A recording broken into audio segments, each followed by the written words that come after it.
Asantemaso TV. Yes, so mosompa. History in this country. Sasatene, sabi asatene ko baby. Na wabedro agona wabedro. Ana satapabane ana atonia pomosu. Ana tano komfo. Ada say ubenya no tachiman kwanso atamoso. Ana obekota no boase komfo ba no. So Otumfuo kono wansore a. You cannot go and tell us abakosem. Our Santofo abakosem. It is Otumfuo ba no boa bedro komfo. Anoche komfo anoche. Agona on sorry. Tapabane the on sorry. Atonia pomosu or the on sorry. Doma say tano bosomfo or the on sorry. Trobadon chumpudro komfo or the men sorry. One channel na abakaza owu ade but ye ni asante abakosem no ye nimnia echira one sorry. So if you are president na say woko na so hene bia nsori a eye bebre one bia nsori two bikura sabi obi ana ni yam won nyame kire ni yam sabi kafra kire bia na bibibia si won say mpanfo abakaza obeba no mienu na ya tena se ama na bobe no nan etie bia na onidi ye. So Nanado yes on sorry because no look woko program no anya no na ese o de make na people for bring the matem mamfi mamiabe be dem aka magin sana mahama so bi o ya na mahama de no de kura de cheso no de okura do kura enye okura no kura enye because na no oni soja fo ko hia ye dress soja tadi minem say akufra do dress bisada Debbie. I just come for dress beside. Maintain abakosem. Sakufa do I am. Mama, this is the second time. 2016, I think somewhere September, October. Ceremony be say ya. Ami win ankasa. It is not good, President Mahama. Who can the commander in chief of the Ghana forces? No, we don't do that. You don't do that. You are not a retired army armed officer. You know. Apart from that, share all your campaign. Consistently, me better me no kura kan de. Da bia because so no kura kantinu. Wo nya sika so be wo nyankopɔ dirim mrampe. Consistently, kusasi mampusin tokoya boko. Me better MPP ta, me better me say nya MPP from so. Me say nya ndisi from so. A problem no a problem about more than 100 years. Because I know the history of the area. And pay Odibe history movie about 300 lives. And a wiki kwaya kan once a move. 300 lives as reported by Daily Graphic. 300 lives nana. Look, we say kusasi baba di hu for pan ye. Look, Ghana politics. So we are Bema, now we are Baya. Na sa wo CPP no wo NTC a trase na go back to the drawing board na hweniye so betima kam susu a kam na yen so de bibia nya ne ompanfo e ka no na obetie na wa wo de wadwene ebeye why hwe President Mahama ye rally e wo boko na okoka se NDC ya wo power asomdwe wo boko Sandisi ye nipa wa asundwe ni boko ohene ba wati asemi enti obi owo boko no it is not only kusasi fo nko na pa asundwe mamprusi fo so pa asundwe bisafo pa asundwe gurumafo pa asundwe ene ada groups so ewo ho bia organa pa asundwe me amini boko abakosem pa no na me so me more of mamprusi more of kusasi da bia me ka se me wo pagana ha nipa ye detribalized eya me Obiri Boahen wo yi me free obi ani ho me ka se detribalized tribe bia me kwa wo mo gye me awa atu eya me wo yi me free obi ani ho I am the only person in Ghana me are highly detribalized etu de me ko ba biara ya yam ya wa atu enra in court prison officer bi oya atrankonya wanu me kasa wi me pie na oba chia me bamme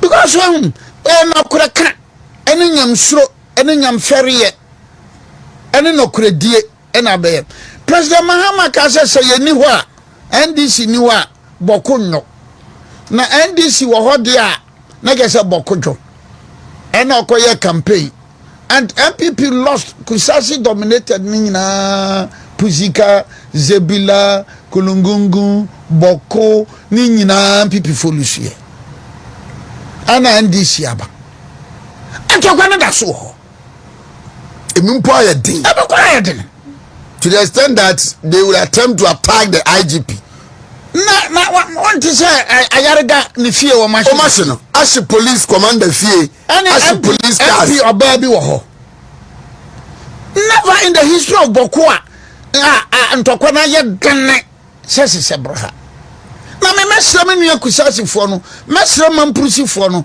mesra bisafo no mesra gurumafo no e ma makanya me Obiri bo amensa da mensayem mesra mo me pamacho mama yamfa ya ni ntu amanyokuo no so is na before Nansana ne enra ne about 3-4 days ago incident no na I think Kusasi youth no a press conference a question NDC for said they are doing politics with the name na ekoso and then they are not happy with it aye no kure obi amekasa mampani anka bi interior minister anka bi mama yarega anka bi na omko hye yes mama yarega fie no na omsan ko hye MP oba no so fie no mama yarega should da bia me ka kire mo say look Kusasi ni oni mampusini ni nyaka but you know eye binum na wa bontire ye prepreja pulu strength no and baba di hu for pa ye PNDC CPP PNDC SMC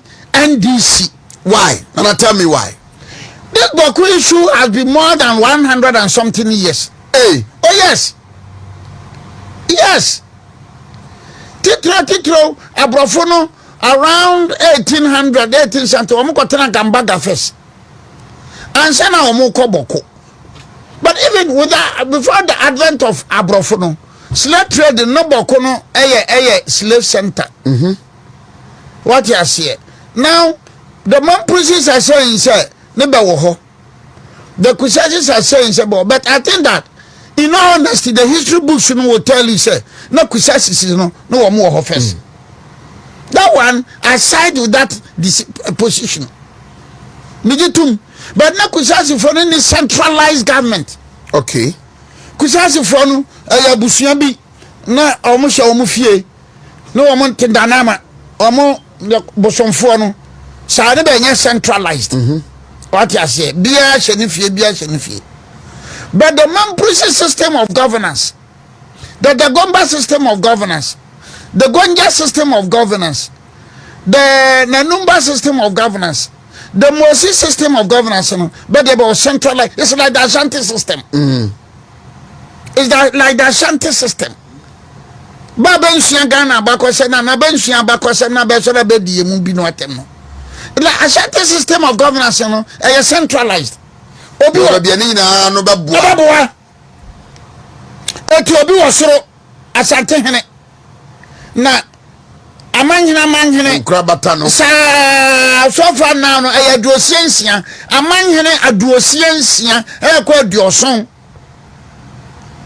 you know if you take the yana otiendi but our soro eti so ko na ko fa Karagana okofa miona okofa kumbungu okofa tolon okofa savlugu ene ne aka hunu nyina no beso be ye manhene wa hunya mekire no eti omo centralize obi wo soro no ya na mbachoti ne mekire se eti Karagana no ana miona ana tolona ana kumbungu ana savlugu ana diare abanyina ne ka be ye manhene no okoha ne batakari na obonumu a oyemanhene but obonumu ama yana so it means obi wasoro eti yanya Asante ne yabenya dagomba yanko gonja bupewura oyemanhene boliwura oyemanhene wasipe oyemanhene wane ne ka ho nti ba nyina ba manhene but bebo ba mu a be koto hu be wura no so wosoro and be wura no wosoro ne ya bon wura wahu that is the gonjes now ukona numbers ukoma mprusia gambaga oyemanhene wale oyemanhene burunku yoyo oyemanhene be nyina be yemanhene ne binum be takarima fam obonu mu seya obonu mu a ohye na yirase. So in Bokono, you have the Mampusis, no centralized system of government. Then the Kusasis didn't have a centralized system of government. The Mampusis for well organized. But the Mampusis and the Kusasis, you know, but for almost about 400 years. You understand? But check. And that even around the 1940s, 1950s, 1900s, you know, so we are a year Boku Naba. Huh? Usahoa, Obeba, Larungu. What you say? Nairiho. Whichever way we look at it, they have lived as brothers and sisters. But of course, you only pay the Beba. And the Afariabua Committee of 1958 na Kwame Nkrumah tie no. Kwame Nkrumah no na started ehunu nsuo nkese. Yeah. And they took certain decisions. And now I pum. So from 1958 na baye na no na pum. Fine. Then what happened later? That's how you walk. Kwame Nkrumah your recommendations. To say whether the recommendations were good or bad. Yeah, the young fan said they are still brothers. Now, then, Kwame Nkrumah a free fan buy or containing situation in Kakra, Kofi Buzia buy or containing Kakra. A champion buy no by Sam. What did he do? Sir. Most of this pro CCP for no ta align with the Kusasis. Okay. That has been the history. The pro CPP. It is like if you go to Dagomba, the pro CPP for aligning with the Andanis. You understand? The Wenchi pro CPP for Moribedia too. What do you know? That has been the tradition. Then Rollins even also say I didn't be a BB paper. Rollins passed a decree, I think PNDC law 85 or so. Now Rollins, Henia be a wawu, Bakuna baby a wawu, no yaman prisini. Rollins a decree to descale him wawu no. So on your hand. At the time we are no your hand. These are some of the problems. Nipana wuko. Alaji Yeremia was arrested in 1962 during the Kulungungu incident. He was a boy of about 14 years or a man prusini. Alaji Yeremia only represented Upper East or Council of State MPP type. Kulungungu incident no I owned Alaji Yeremia Kotum. It took that. He was 14 years then. 14 years. It took the intervention of the United Nations. Hey. Yeah, so Yakora. It took the intervention of the United Nations. And I'm Alaji Yeremia. Into design. Any passport brewa man you say mupao. So crab and tell you that mafio no ne akwaje who those who were tribals akukosa no na Alaji Yeremia nka ho enka na obeka ho ne be yi no. So Rollins decree no and Rollins banned some of the Kusasi Mamprisi leaders from Bawku.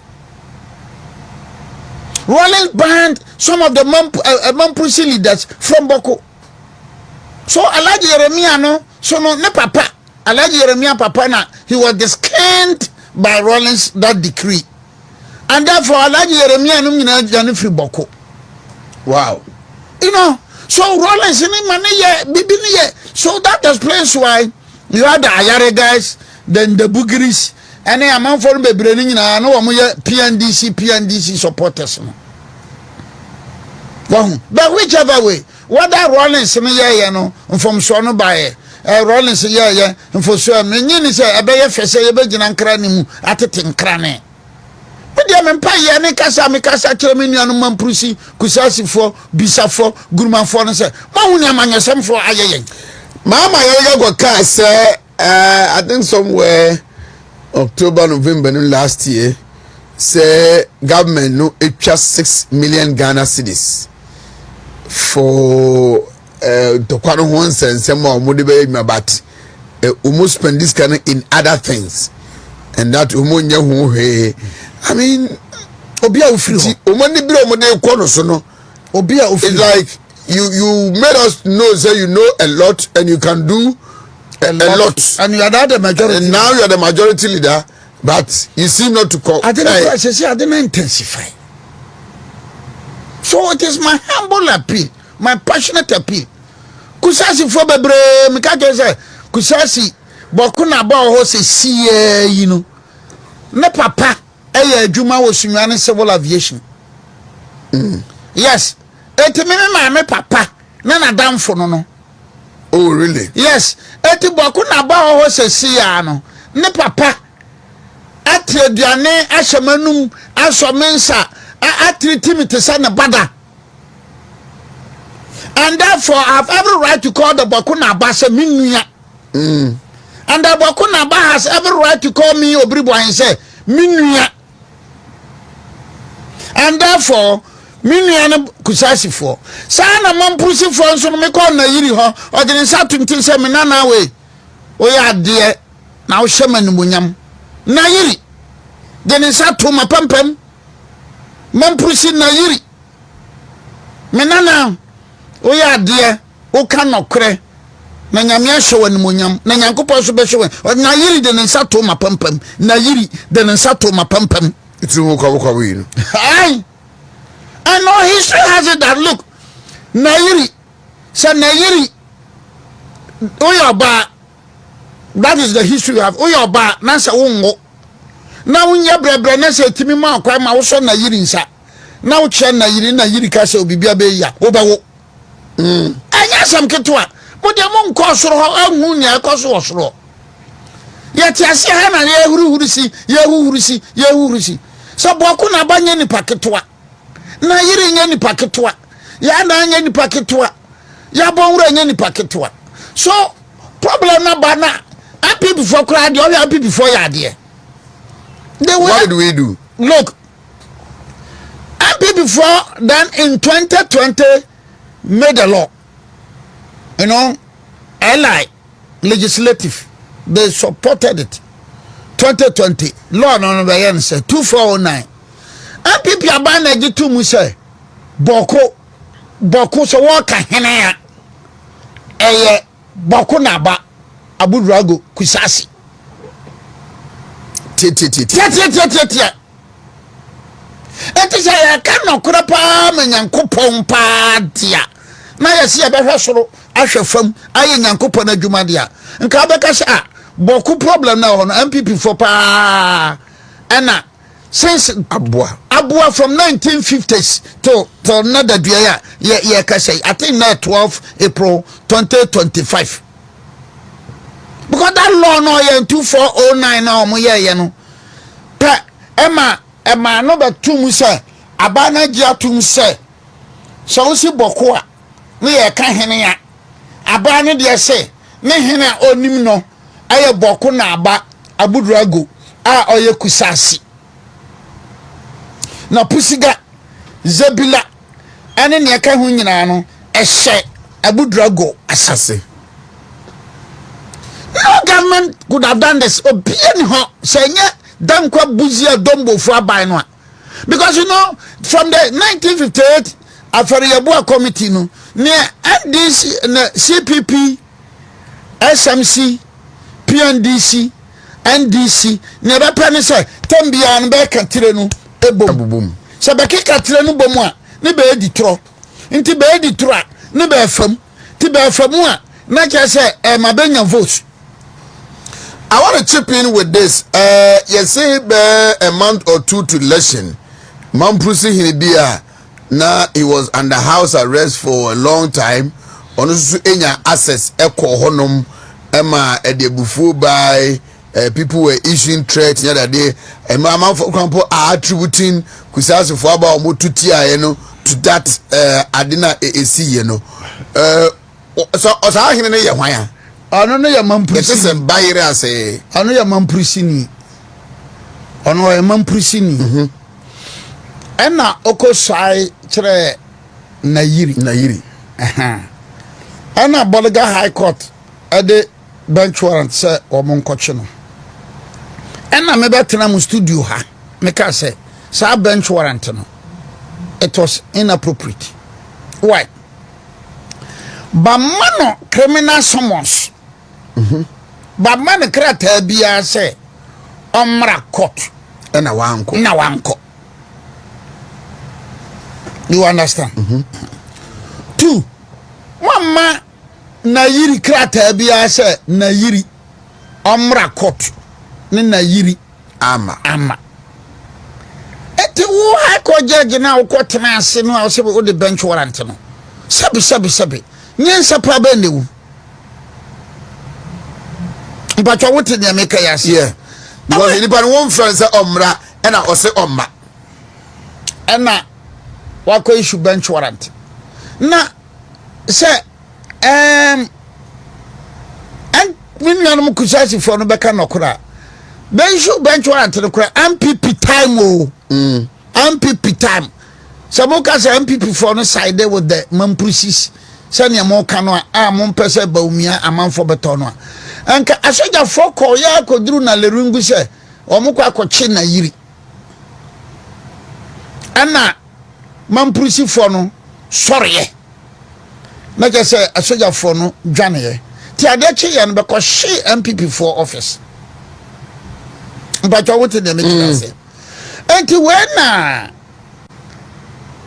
lawyers for nanana owo Bawku na oye mamprusi ni no omo ko challenge bench warrant no wo the issuance of the bench warrant no e high court Boliga bacho watiase na court na nyantum ena omo ba court of appeal ena court of appeal gitum se kwana be fa so abedi issue bench warrant no and then kwanso of course that is the law. Now we are in a dicey situation. Nanano, I am mamprusi what I say. But on him shall be free fear women after be free fear women. Yes, sir. yeah Maybe better than I say, about the master number 1. Me abandon me a danchirani. Also, me free danchirano. Yang Biancasa. Where's me free? Where's me free? Okay, so somebody sent me a message from Walwale. Say Ohina Americans na Sheriga the first Alhaji Sedu Abagari. Is the 15th Boko Naba. Who sent you this message? His grandfather was also a Boko Naba. Good. Who sent you this message? Once I can remember who you are, obey Mamprusi. I was a Madi. Madi. Because you know, the Mamprusis have been very consistent on this position. Yes, that. Why when you make it? Eti message now, dear man, what the man who can you pay me say Mamprusi? Basanka, Kusasi ni so send o message. Honestly, Kusasi ni no. Or Basa can the other way. Baka Abu Drago. It is another mechanic Abu Drago pet. Mira Kusasi ni nesendo. So I'm conversant with the history. So we know we are in between Kusasi and Mamprusi no. No cry woman yes. What has history got for us? What has history got for us? No, because you see, I'm speaking on air. The situation on our honor is volatile. What I say? No, so and Mara Oko Mamprusia. Mampusi kusasi sese kusasi Bawku na bo no ho no se na me kire se ne papa adamfo pa me nana me nkura abrem kura oso me nsa ewo sunwane ha what ase etimi nuano no na wo ba mampusi fo nso so a na yiri de ni sa tumtim wi ase ni pasa na yiri de nsa beto na pampam na obeka se nyame nhira wo no koreka na anya se me dwane from the truth anya ni nyina so na ese me kan wo from Begem say because people say kusasi mampurusi guruma bisa lobi ye nyina ye nya baako ye nua but I think people are also part. You can partly blame them because for me, MPP for mere politics in internal elections in Tino. People are also making it look like say abagiri ya yebeto ba onya kwakwa no Dr. Bawumia na say chinchina no which I know say it is not true. Bawumia has nothing, but people are espousing that argument say Bawumia na sini kromo hine yenya no which I know for a fact that no original even campaign platforms go osuhum and what say yes ye jaw na mo hine duru kromo na de Bawumia sembe no no woka Bawumia sembe na woka high court no issue bench warrant no Bawumia ye vice president no kura no omokoso omokochi na yiri no the man process attacked Bawumia. Yes so aden watna ho ama sare ni ekoso to ana aye nana ya waboni dini say ye ne personal matter. Yeah. No one lawyers. No wako bolega court. No ban fee. No baba appeal court. No ban wene. What role did Bawumia play? Bawumia yede. Oyeme. Bawumia yeme. And no Bawumia be then what even catch that. Nana no lawyers say munye case no. How? And at the same me kan me oba domase number 1 ya. Me the bonus. Abono where those we are discussed album hona me ye domase number 1 yeah 1606 ne be free danchira etimi free danchira be sam se danchira kuro ba ne free so a me dan ma ye nyina anya sa so nana no a wo kana court ni jai no nana have stayed in Bawku for about 400-500 years. Nana me tie honestly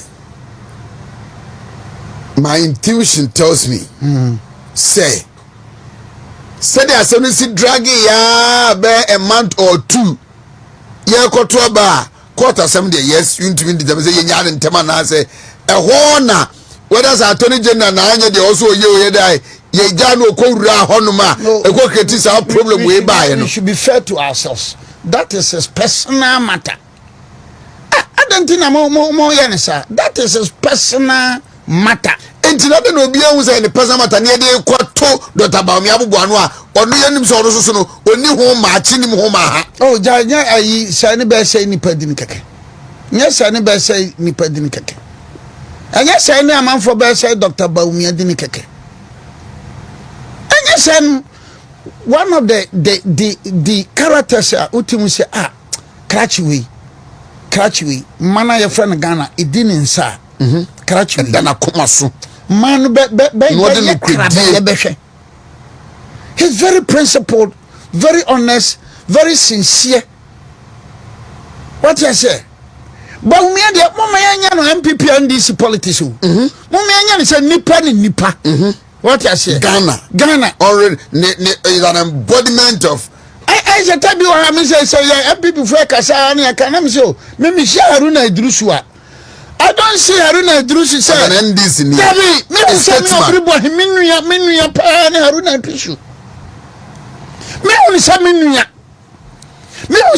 ni mutaka because me na Haruna Idrusu gina and me ni mutaka hia na ya me anu ye di nkoma he. O si Nkrumah we mu mienu pa de man Ghana ba de shamonsa.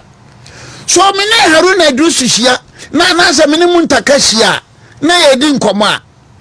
Look just say nuanom pa nuam I am ye panyini ne baba ye nketoa ne me nua nkumanom ye di nkomo because sometimes I'm not mutaka osheche mene no kasa otu nam se he sheche no wan sheche no ma wo mene won kasa o da bi na bro panyi ma da nam se sheche no sheche no what you say I meet Muntaka, I meet Arena, do me say, yea, Sagana pan, Yanni party, Sammy Obiri Boahen, Muntaka, Haruna Drusunum, Nanka Mani Kitaya. I come on back on And same as Dr. Baumia. and same as Dr. Baumia. And same as Dr. Baumia. But you know, President Mahama, Ugo Kasa said this in Nipawa, Bawku Asungye Woho. Look at this statement very well. So send this your power asungyo. Asungye And this free power asungye Abba. And now what can we? No trouble ye, and this is what power. And a man for Sony and this imra power. Now Sumimra, none this yaba power. Say, you don't think, sir, for the past about 30-40 years, no.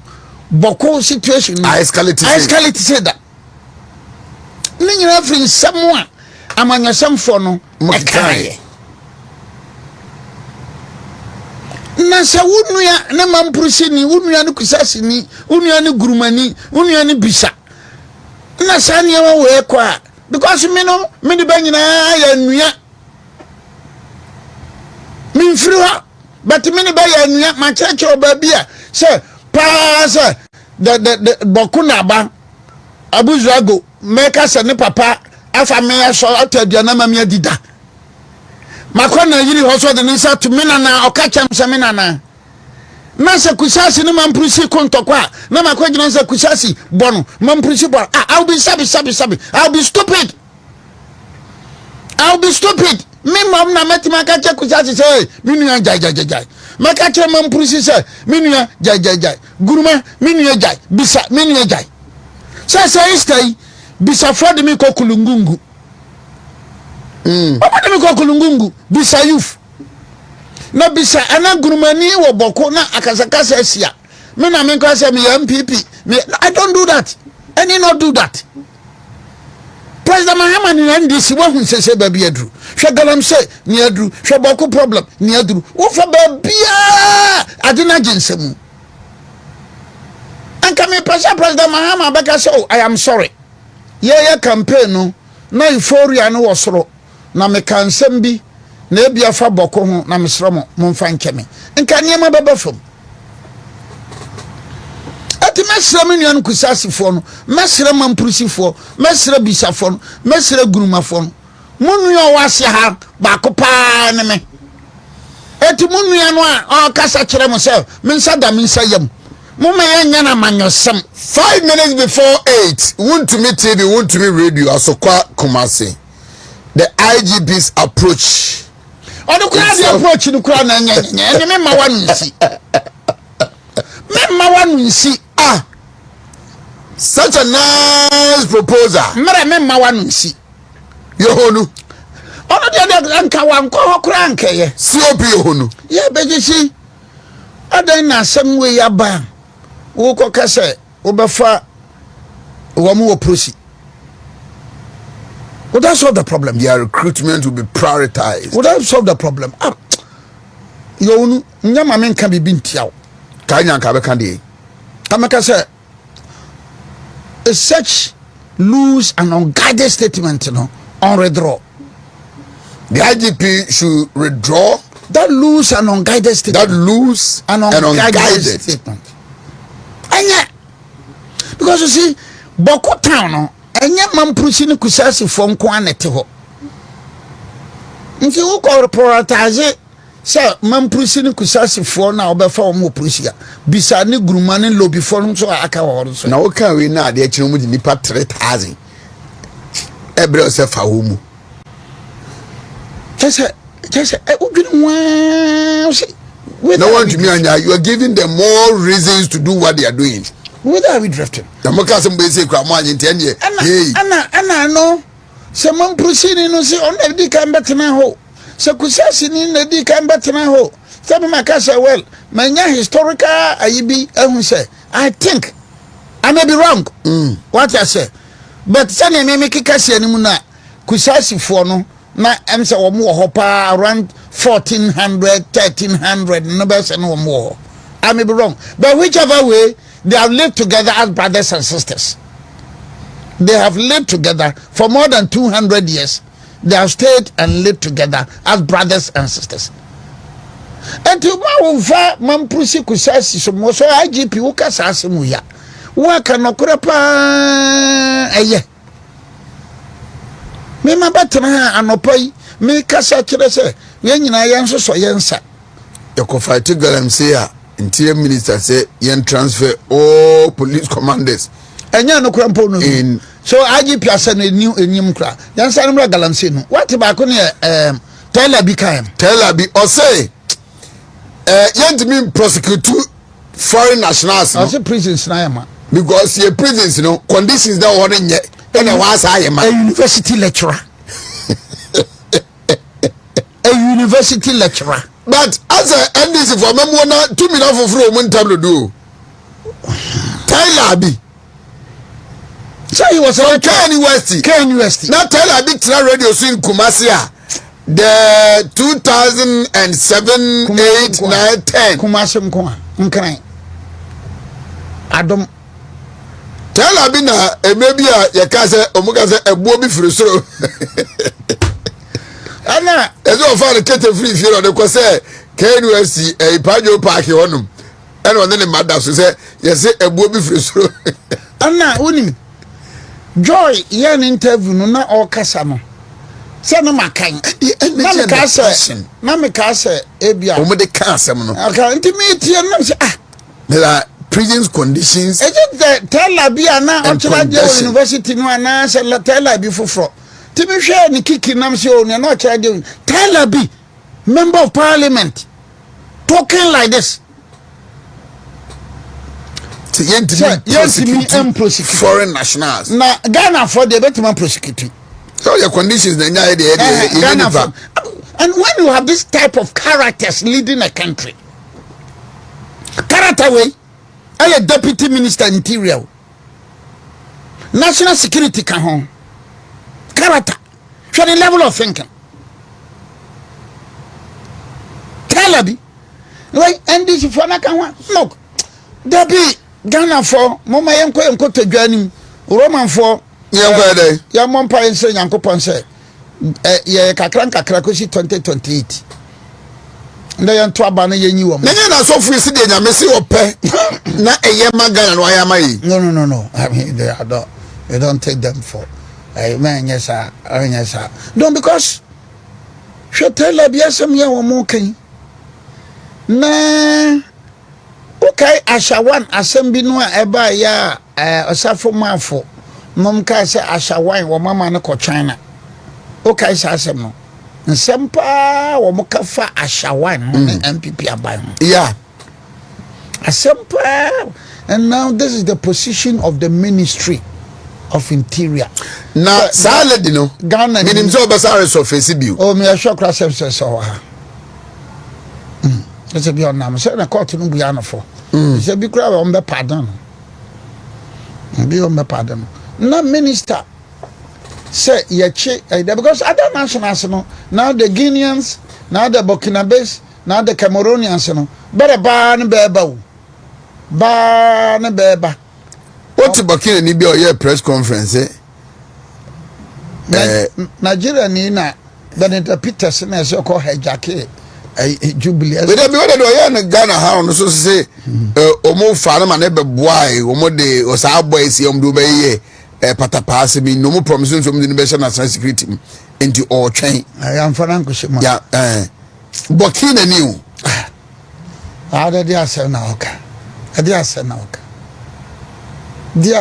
oka it's hu baby aye nam no hu pa o pe de wonte Professor Jampo nkan o ho ana se wati kwan o se ni our responsibility one kobi ezekobi amo ko mensa so mu sisi na de na adwuma na de ahye mu nsa na ho no mu focus ewo na onti amaleba so nkan amaleba o se efri ne ko no so be restricting ho from commenting on political issues of law.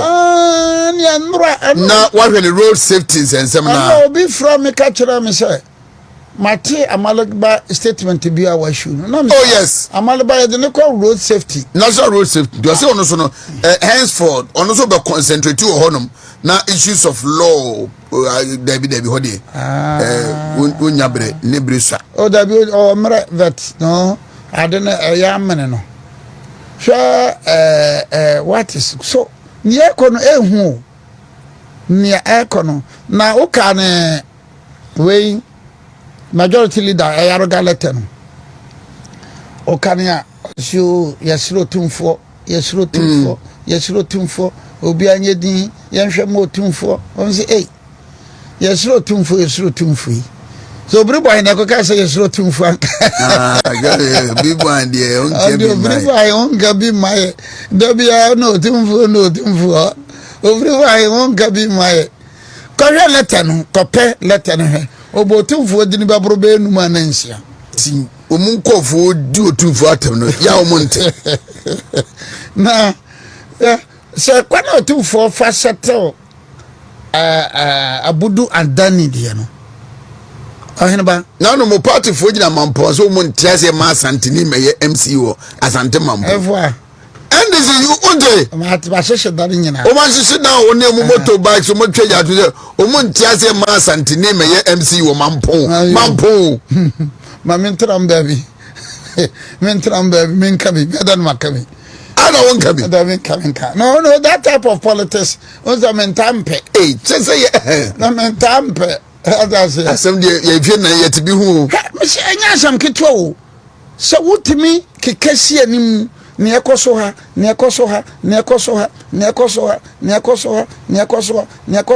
who Kikesi anymore.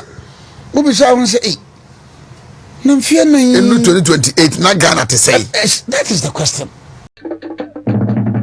Asante Manso TV, yes, so Mosompa.